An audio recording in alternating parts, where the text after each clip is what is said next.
बहुत बड़ा दिन है, लेकिन मेरे लिए भी एक यादगार अवसर है। जैसे अभी अमित भाई बता रहे थे, किस कल्पना के साथ इस यूनिवर्सिटी का जन्म हुआ था, और स्वाभाविक है कि लंबे अरसे तक मंथन किया, बहुत एक्सपर्ट्स लोगों के साथ मैंने संवाद किया, दुनिया में इस दिशा में क्या क्या हो रहा है उसका अध्ययन किया, और सारी मशक्कत के बाद एक छोटा सा स्वरूप यहां गुजरात की धरती पर आकार लिया। हम देख रहे हैं कि अंग्रेजों के जमाने में जो देश में रक्षा का क्षेत्र था, उस समय सामान्य तौर पर एक लॉ एंड ऑर्डर रूटीन व्यवस्था का हिस्सा था, और अंग्रेज भी अपनी दुनिया चलती रहे इसलिए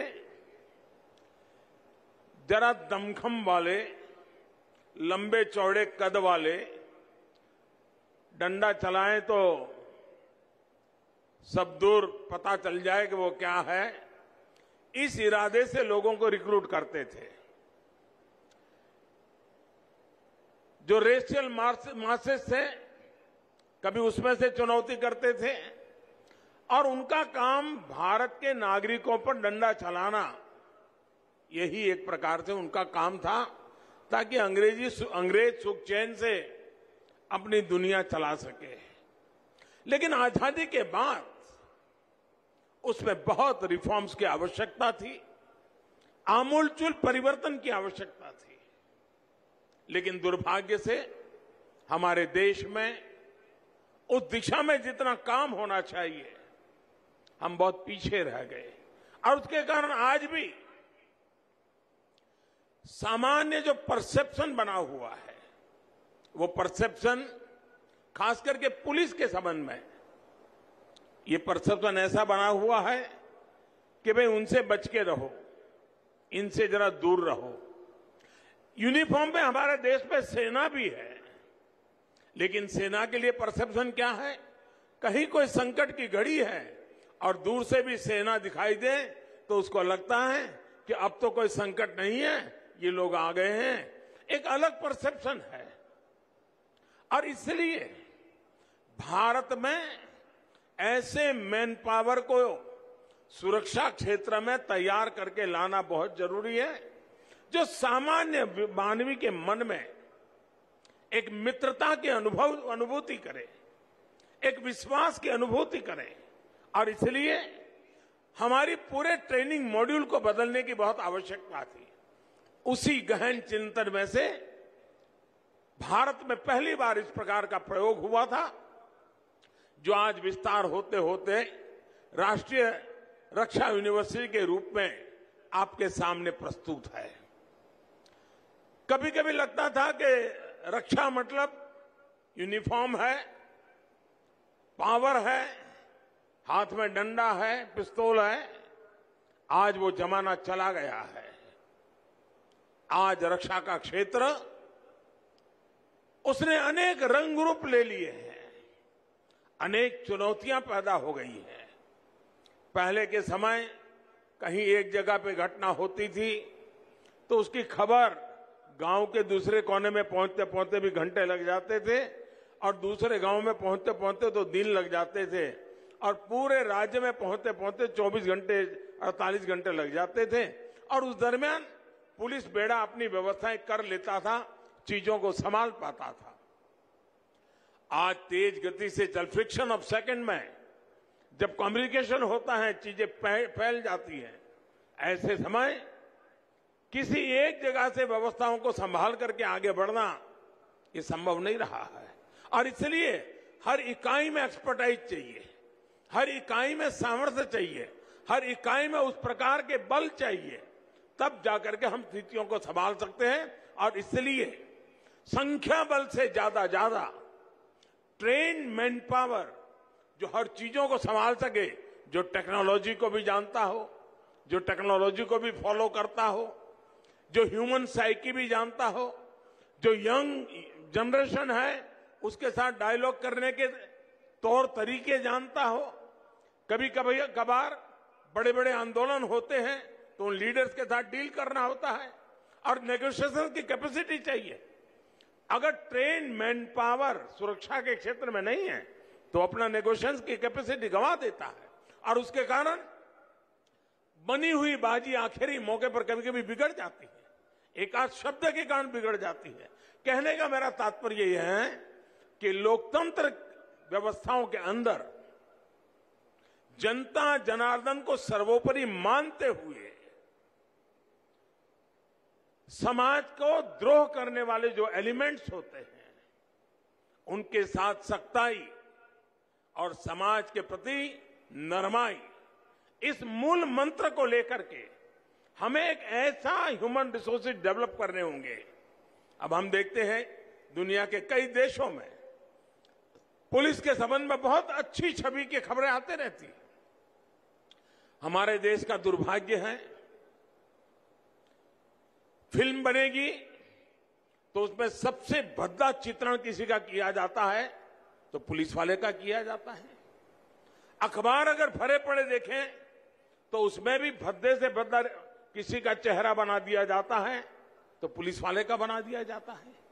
और उसके कारण समाज में जिस प्रकार की सच्चाई पहुंचनी चाहिए, इन दिनों सोशल मीडिया के कारण हमने कोरोना कालखंड में देखा, यूनिफॉर्म में, पुलिस के यूनिफॉर्म में काम करने वाले लोग, उनकी कई वीडियो बहुत वायरल हुई। कोई पुलिस वाला रात को निकलता है, कोई भूखा है उसको खाना खिला रहा है, किसी के घर में लॉकडाउन के कारण दवाइयां नहीं है तो पुलिस के लोग दो मोटरसाइकिल पे जाकर के उनको दवाई पहुंचाते हैं। एक मानवीय चेहरा, पुलिस का मानवीय चेहरा इस कोरोना कालखंड के अंदर जन सामान्य के मन में उभर रहा था, लेकिन फिर वो चीजें ठहर गई। ऐसा नहीं कि काम बंद हुआ है, लेकिन जिन लोगों ने एक नैरेटिव बना के रखा हुआ है और जब नकारात्मक वातावरण होता है तो अच्छा करने की इच्छा होने के बाद भी उसका मन में निराशा आ जाती है। ऐसे विपरीत वातावरण में आप सब नौजवान तय करके घर से निकले हैं, आपके अभिभावक ये तय कर करके आपको यहां भेजा है कि कभी न कभी आप सामान्य मानवीय के हकों की रक्षा, सामान्य मानवीय की सुरक्षा की चिंता, समाज जीवन के अंदर सुख चैन का वातावरण बना रहे उसकी चिंता, सामान्य समाज जीवन के अंदर एकता और सद्भावना बनी रहे, हर कोई अपना जीवन बड़े उमंग और उत्साह का साथ यापन कर सके, समाज जीवन के छोटे मोटे उमंग उत्साह के प्रसंग बड़े आनंद और गौरव के साथ होते चले, इस भूमिका के साथ समाज जीवन में हम अपनी भूमिका कैसे अदा कर सके।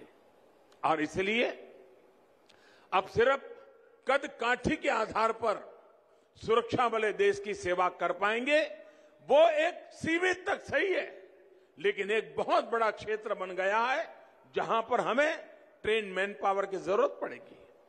आज का जो जमाना है, परिवार छोटे होते गए हैं।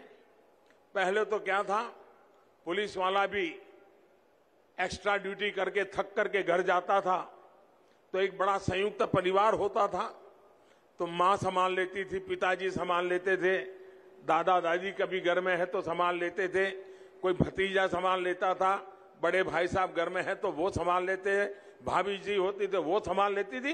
वो मन से हल्का हो जाता था और दूसरे दिन तैयार होके चला जाता था। आज माइक्रो फैमिली हो रहे हैं, जवान कभी 6 घंटे नौकरी, कभी 8 घंटे, कभी 12 घंटे, कभी 16 घंटे, और बड़ी विपरीत परिस्थिति में नौकरी करता है, फिर घर जाएगा, घर में तो कोई है ही नहीं, सिर्फ खाना खाओ, कोई पूछने वाला नहीं, माँ बाप नहीं है, कोई चिंता करने वाला एक अलग व्यक्तित्व नहीं है। ऐसे समय स्ट्रेस की अनुभूति हमारे सुरक्षा बल के क्षेत्रों के सामने एक बहुत बड़ी चुनौती बनती है। परिवार जीवन की कठिनाइयां, काम करते समय करनी पड़ती कठिनाइयां, उसके मन पर एक बहुत बड़ा स्ट्रेस रहता है। ऐसे समय में स्ट्रेस फ्री एक्टिविटी की ट्रेनिंग ये आज सुरक्षा क्षेत्र के लिए आवश्यक हो गई है और उसके लिए ट्रेनर्स की आवश्यकता हो गई है। ये रक्षा शक्ति यूनिवर्सिटियां जो है वे इस प्रकार के ट्रेनर भी तैयार कर सकते हैं जो शायद यूनिफॉर्म के काम में नहीं होंगे, लेकिन यूनिफॉर्म वालों को मन से मस्त रखने का काम यहां से ट्रेन होकर के लोग कर सकते हैं। आज सेना में भी बहुत बड़ी मात्रा में योगा टीचरों की जरूरत पड़ रही है। आज पुलिस बेड़े में भी बहुत बड़ी मात्रा में योगा और रिलैक्सेशन टेक्निक वाले टीचर्स की आवश्यकता लगी है। ये दायरा भी रक्षा क्षेत्र का अंदर आएगा। उसी प्रकार से टेक्नोलॉजी एक बहुत बड़ी चुनौती है और मैंने देखा है कि अगर एक्सपर्टाइज नहीं है तो हम समय पर जो करना चाहिए वो नहीं कर पाते हैं, देर हो जाती है। जिस प्रकार से साइबर सिक्योरिटी के इश्यू बने हैं, जिस प्रकार से क्राइम में टेक्नोलॉजी बढ़ती चली जा रही है, उसी प्रकार से क्राइम डिटेक्शन में टेक्नोलॉजी सबसे ज्यादा मददगार भी हो रही है।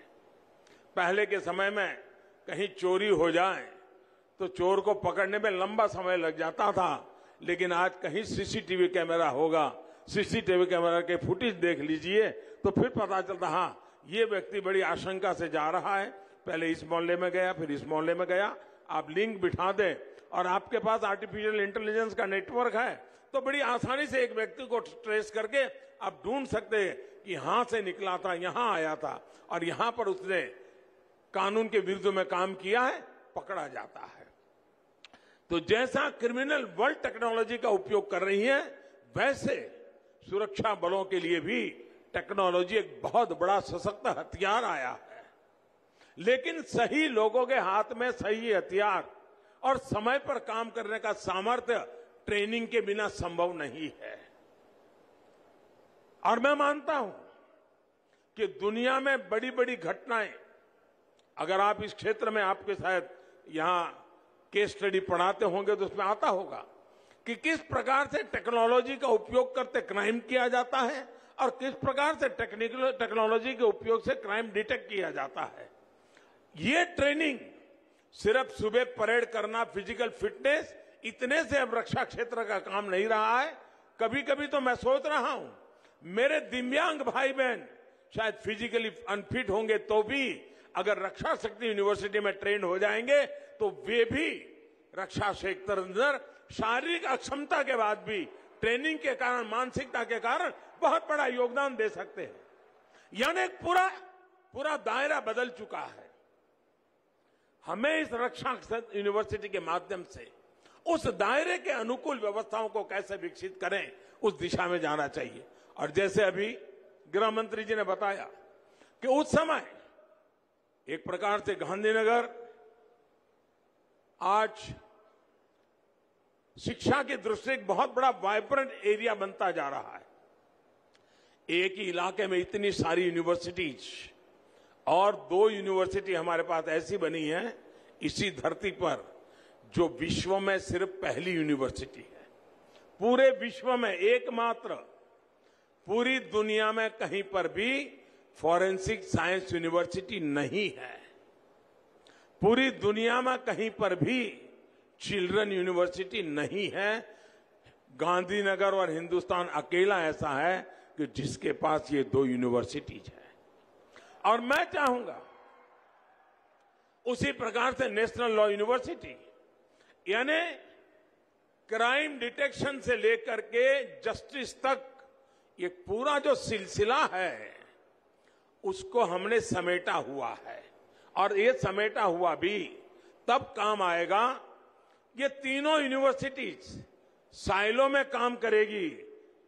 राष्ट्रीय रक्षा यूनिवर्सिटी अपनी दुनिया चलाए, फॉरेंसिक साइंस यूनिवर्सिटी अपनी दुनिया चलाए, नेशनल लॉ यूनिवर्सिटी अपनी दुनिया चलाए, तो जो परिणाम मुझे लाना है वो परिणाम नहीं आ सकता है। और इसलिए मैं आज जब आपके बीच में आया हूं, यूनिवर्सिटी को चलाने लोग यहां बैठे हुए हैं, तब मेरा आग्रह रहेगा क्या साल में हर 3 महीने के बाद इन तीनों यूनिवर्सिटी के स्टूडेंट्स का, फैकल्टीज का कॉमन सिंपोजियम हो सकते हैं क्या, जो तीनों पहलुओं की चर्चा करें और रक्षा के और संवर्धन करने के लिए एक नए मॉडल लेकर के आए। फॉरेंसिक साइंस जस्टिस के लिए कैसे काम आएगा, वो नेशनल लॉ यूनिवर्सिटी के बच्चों को पढ़ना पड़ेगा। क्राइम डिटेक्शन वाले लोगों को देखना होगा किस धारा के अंदर किस कलम को मैं कैसे ले जाऊंगा, मैं साक्ष्य कैसे लेके जाऊंगा, ताकि फॉरेंसिक साइंस यूनिवर्सिटी से मुझे टेक्निकल सपोर्ट मिल जाएगा और नेशनल लॉ यूनिवर्सिटी से मुझे कानूनी सपोर्ट मिल जाएगा और मैं क्रिमिनल को न्याय दिला करके रहूंगा और मैं देश को सुरक्षित कर पाऊंगा। और तब जाकर के जब न्याय तंत्र समय पर न्याय दे पाता है और गुनहगारों को सजा देता है तो गुनहगारों में भय का माहौल बन जाता है। मैं तो रक्षा शक्ति यूनिवर्सिटी में ये भी चाहूंगा कि वहां ऐसे लोग भी तैयार हो जो जेल की व्यवस्थाओं के संबंध में उनकी मास्टरी हो। जेल की व्यवस्थाएं आधुनिक कैसी बने, जेल के अंदर जो कैदी है या जो अंडर ट्रायल है उनकी साइकी को अटेंड कर करके काम करने वाले लोग कैसे तैयार हो, वो गुनाह से बाहर कैसे निकले, किस परिस्थितियों में गुनाह करने गया था, इन सारी मनोवैज्ञानिक अध्ययन का काम फॉरेंसिक साइंस यूनिवर्सिटी में भी क्रिमिनल मेंटालिटी का बहुत बड़ा अच्छा अध्ययन होता है। रक्षा शक्ति यूनिवर्सिटी में भी उसका एक पहलू होता होगा। मैं समझता हूं क्या हमारे यहां से ऐसे लोग तैयार हो सकते हैं कि जिनकी एक्सपर्टाइज यही हो, जो कैदियों के अंदर पूरे जेल के माहौल को बदलने में काम कर सकते हो, उनकी साइकी को अटेंड कर सकते हो और एक अच्छा मनुष्य बना करके वो जेल से भी बाहर निकले। इसके लिए योग्य ह्यूमन रिसोर्स की आवश्यकता होती है। सिर्फ जो कल तक पुलिस में काम, लॉ एंड ऑर्डर का काम किसी शहर के किसी कोने में संभालता हो और अचानक उसको कह दिया जाएगा अब जाओ जेल में संभालो, उसकी ट्रेनिंग तो है नहीं। ठीक है, उसका इतनी ट्रेनिंग है कि इस प्रकार के क्रिमिनल लोगों के साथ कैसे बैठना उठना हो तो उसको जानता है, लेकिन इतने से बात बनती नहीं है।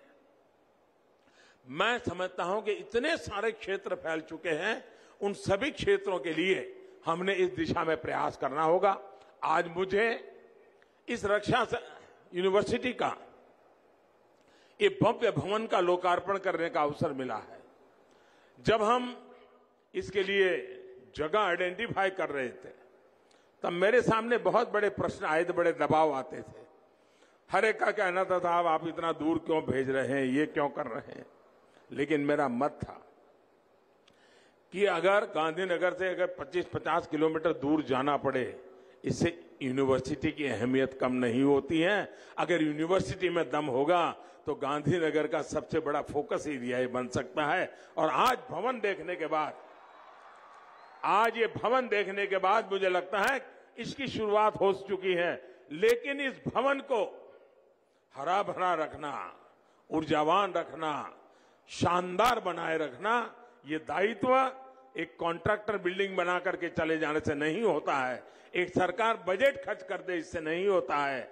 उसमें रहने वाला हर व्यक्ति उसे अपना माने, हर दीवार को अपनी माने, हर खिड़की को अपनी माने, हर फर्नीचर की एक एक चीज को अपनी माने और उसको अच्छा बनाने के लिए खुद कुछ करता रहेगा, तब जाकर के ये भवन अपने आप में शानदार रह सकते हैं। एक जमाना था अहमदाबाद में जब IIM बना था, 50 साल पहले की बात है, 50-60 साल पहले का वो भवन पूरे हिंदुस्तान में एक मॉडल के रूप में माना जाता था। बाद में जब नेशनल लॉ यूनिवर्सिटी का हमारा भवन बना तो पूरे हिंदुस्तान में नेशनल लॉ यूनिवर्सिटी के भवन की तरफ लोगों का आकर्षण हुआ था।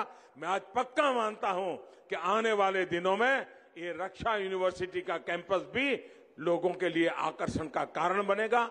हमारे कालखंड में ही IIT का जो कैंपस बना हुआ है, एनर्जी यूनिवर्सिटी का जो कैंपस बना हुआ है, नेशनल लॉ यूनिवर्सिटी का कैंपस बना हुआ है, फॉरेंसिक साइंस यूनिवर्सिटी का जो कैंपस बना हुआ है, मैं समझता हूं इसमें एक और रत्न हमारे इस रक्षा यूनिवर्सिटी का कैंपस भी एक नया रत्न बनकर के जुड़ गया और इसके लिए मैं आप सबको बहुत बहुत बधाई देता हूं। और मुझे पूरा विश्वास है कि यहां पर एक नई ऊर्जा, नई उमंग के साथ और देश का जो क्वालिटी, यानी एक प्रकार से सोसाइटी का जो कृमि बच्चे होते हैं, मैं उनसे निमंत्रण देता हूं कि आप इस काम को छोटा मत मानिए। आइए, ये देश की सेवा करने का बहुत बड़ा क्षेत्र है और कोई यहां आए हुए भी और हमारे पुलिस के जवान भी, हमारी होम मिनिस्ट्री भी, ये कभी गलती हम न करें। हमने न गलती की है पहले से हमारा। ये पुलिस यूनिवर्सिटी नहीं है, ये पुलिस यूनिवर्सिटी नहीं है, ये रक्षा यूनिवर्सिटी है जो संपूर्ण राष्ट्र की रक्षा के संदर्भ में मैन पावर तैयार करने वाली यूनिवर्सिटी है। वो अनेक फील्ड में जाएंगे, यहां से ऐसे लोग भी तैयार होंगे जो रक्षा के क्षेत्र में काम करने वालों का न्यूट्रिशन क्या होना चाहिए, उसकी एक्सपर्टाइज होगी। कोई ऐसे एक्सपर्ट तैयार होंगे कि क्रिमिनल दुनिया के रिकॉर्ड बनाने के सॉफ्टवेयर कैसे होने चाहिए, उस पर काम करेंगे। जरूरी नहीं कि उसको यूनिफॉर्म पहनने की नौबत आए, लेकिन वो यूनिफॉर्म की साइकी जानता है। काम कोई भी करता है वो मिलकर के अच्छा परिणाम दे सकते हैं। इस भावना के साथ आज इस यूनिवर्सिटी का हम प्रगति की दिशा में आगे बढ़ रहे हैं। और जैसा हमने सोचा है, फॉरेंसिक साइंस यूनिवर्सिटी देश में फैलनी चाहिए, रक्षा शक्ति यूनिवर्सिटी देश में फैलनी चाहिए। और विद्यार्थी काल से बच्चे के मन में, कुछ बच्चे रहते हैं जो बचपन से सोचते हैं मुझे स्पोर्ट्स पर्सन बनना है, कुछ लोग बचपन से सोचते हैं हमें डॉक्टर बनना है, कुछ लोग बचपन से सोचते हैं हमें इंजीनियर बनना है। ये एक क्षेत्र है।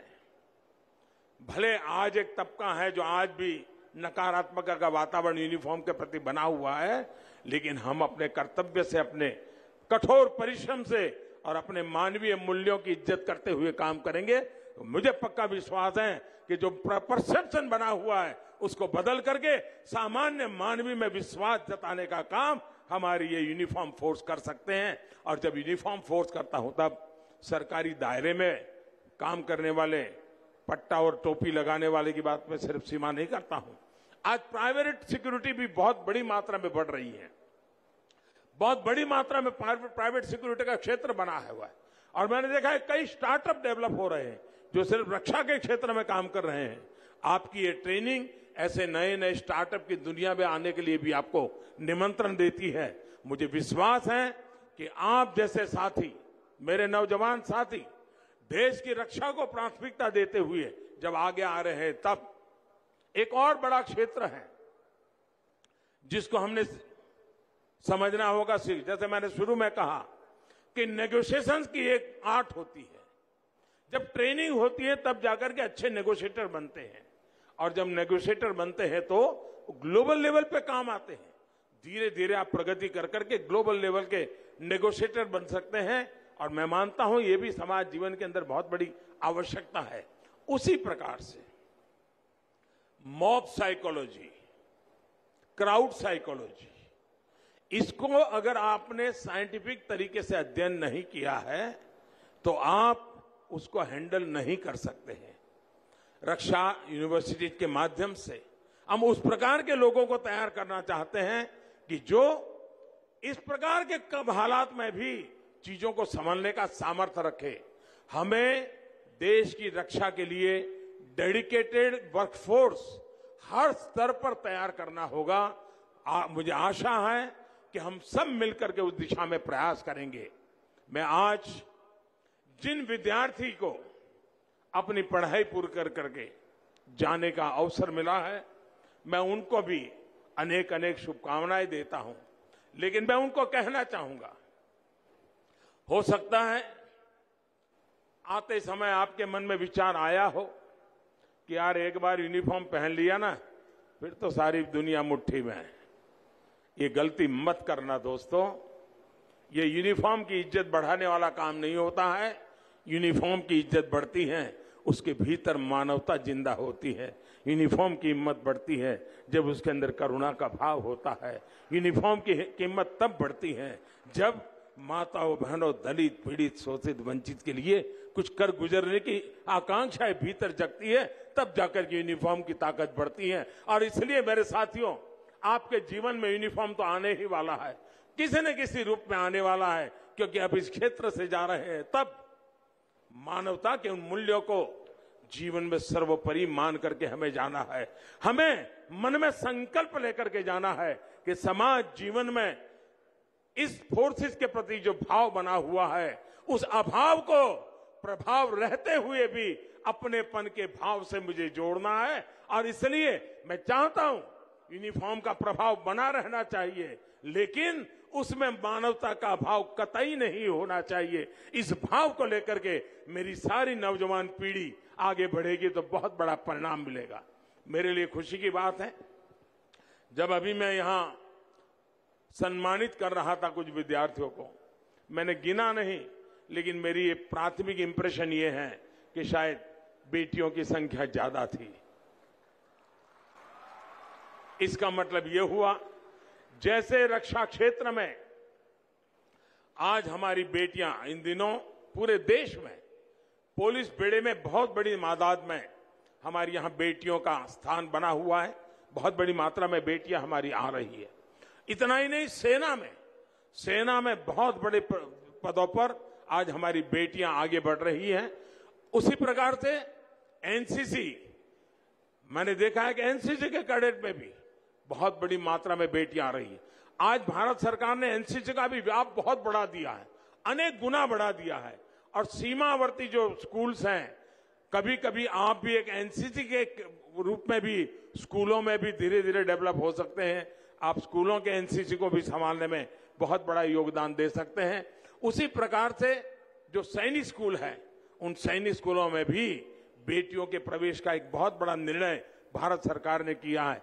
तो हमारी जो बेटियों की शक्ति है, और हमने देखा है जीवन का कोई क्षेत्र ऐसा नहीं है। रक्षा शक्ति यूनिवर्सिटी की इमारत का उद्घाटन करने के बाद इस पूरे समारोह को संबोधित करते हुए प्रधानमंत्री नरेंद्र मोदी और ये बताते हुए कि किस तरीके से ये आकर्षण का केंद्र आने वाले दिनों में बनने वाला है। उसी प्रकार से शिक्षा के क्षेत्र में देखो हमारी बेटियां ज्यादा है, सुरक्षा के क्षेत्र में भी जब हमारी बेटियों का प्रभुत्व भी उतना ही भागीदारी वाली होगा, मुझे पूरा विश्वास है कि मेरे देश की माताओं बहनों को सुरक्षा का एहसास होगा। और इस भाव को लेकर के, उस भूमिका को लेकर के आप सब आगे आए। एक बहुत बड़ा इनिशिएटिव जब हमने लिया है, उस इनिशिएटिव को सफल बनाने का काम पहली बैच का ज्यादा होता है। एक यूनिवर्सिटी कितना बड़ा परिवर्तन ला सकती है, एक ह्यूमन रिसोर्स डेवलपमेंट की इंस्टीट्यूट कितना बड़ा परिवर्तन ला सकती है। गुजरात की धरती की दो घटनाएं मैं आपके सामने रखना चाहूंगा। बहुत समय पहले, और उस समय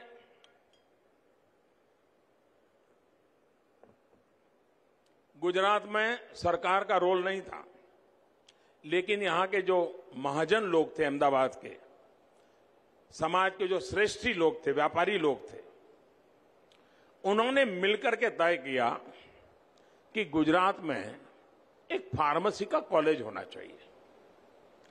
आज से 50-60 पहले फार्मेसी का एक कॉलेज बना, तब वो एक मामूली सा कॉलेज का निर्माण हुआ। लेकिन आज फार्मास्यूटिकल इंडस्ट्री में अगर गुजरात लीड करता है, तो उसका मूल वो जो एक छोटी सी फार्मेसी कॉलेज बनी थी, उसमें से जो लड़के तैयार हुए थे, आगे चल करके गुजरात फार्मास्यूटिकल इंडस्ट्री का बहुत बड़ा हब बन गया। और वही फार्मा आज दुनिया का, कोरोना के बाद दुनिया के माना है कि हिंदुस्तान फार्मा का हब है। ये काम एक छोटी सी कॉलेज से शुरू हुआ था। उसी प्रकार से अहमदाबाद IIM, वो यूनिवर्सिटी नहीं है, वो डिग्री कोर्स नहीं है, कोई यूनिवर्सिटी की सैंक्शन नहीं है, एक सर्टिफिकेट कोर्स है। जब प्रारंभ हुआ तो लोग शायद सोचते होंगे ये 6-8 महीने 12 महीने का सर्टिफिकेट कोर्स है, जिंदगी में क्या होगा। लेकिन IIM ने एक ऐसी प्रतिष्ठा बनाई, आज जितने दुनिया में बड़े बड़े CEOs हैं, कोई न कोई IIM से गुजरा हुआ है। दोस्तों, एक यूनिवर्सिटी क्या कर सकती है, मैं वो सपना इस रक्षा यूनिवर्सिटी में देख रहा हूं, जो हिंदुस्तान के पूरे रक्षा के क्षेत्र के चित्र को बदल देगा, रक्षा की सोच को बदल देगा, और रक्षा के अंदर आने वाले हमारी युवा पीढ़ी के लिए नए परिणाम ला करके रहेगा। इस पूरे विश्वास के साथ पहली पीढ़ी का जिम्मेदारी ज्यादा होती है। फर्स्ट कॉन्वोकेशन वालों की जिम्मेदारी और अधिक बन जाती है। और इसलिए मैं फर्स्ट कॉन्वोकेशन के अंदर जिन लोगों को आज यहां से विदाई मिल रही है, मैं कहता हूं, आप यहां जो कुछ भी पाया है उसको जीवन भर अपना मंत्र बना करके आप देश में इस रक्षा यूनिवर्सिटी की प्रतिष्ठा बढ़ाइए।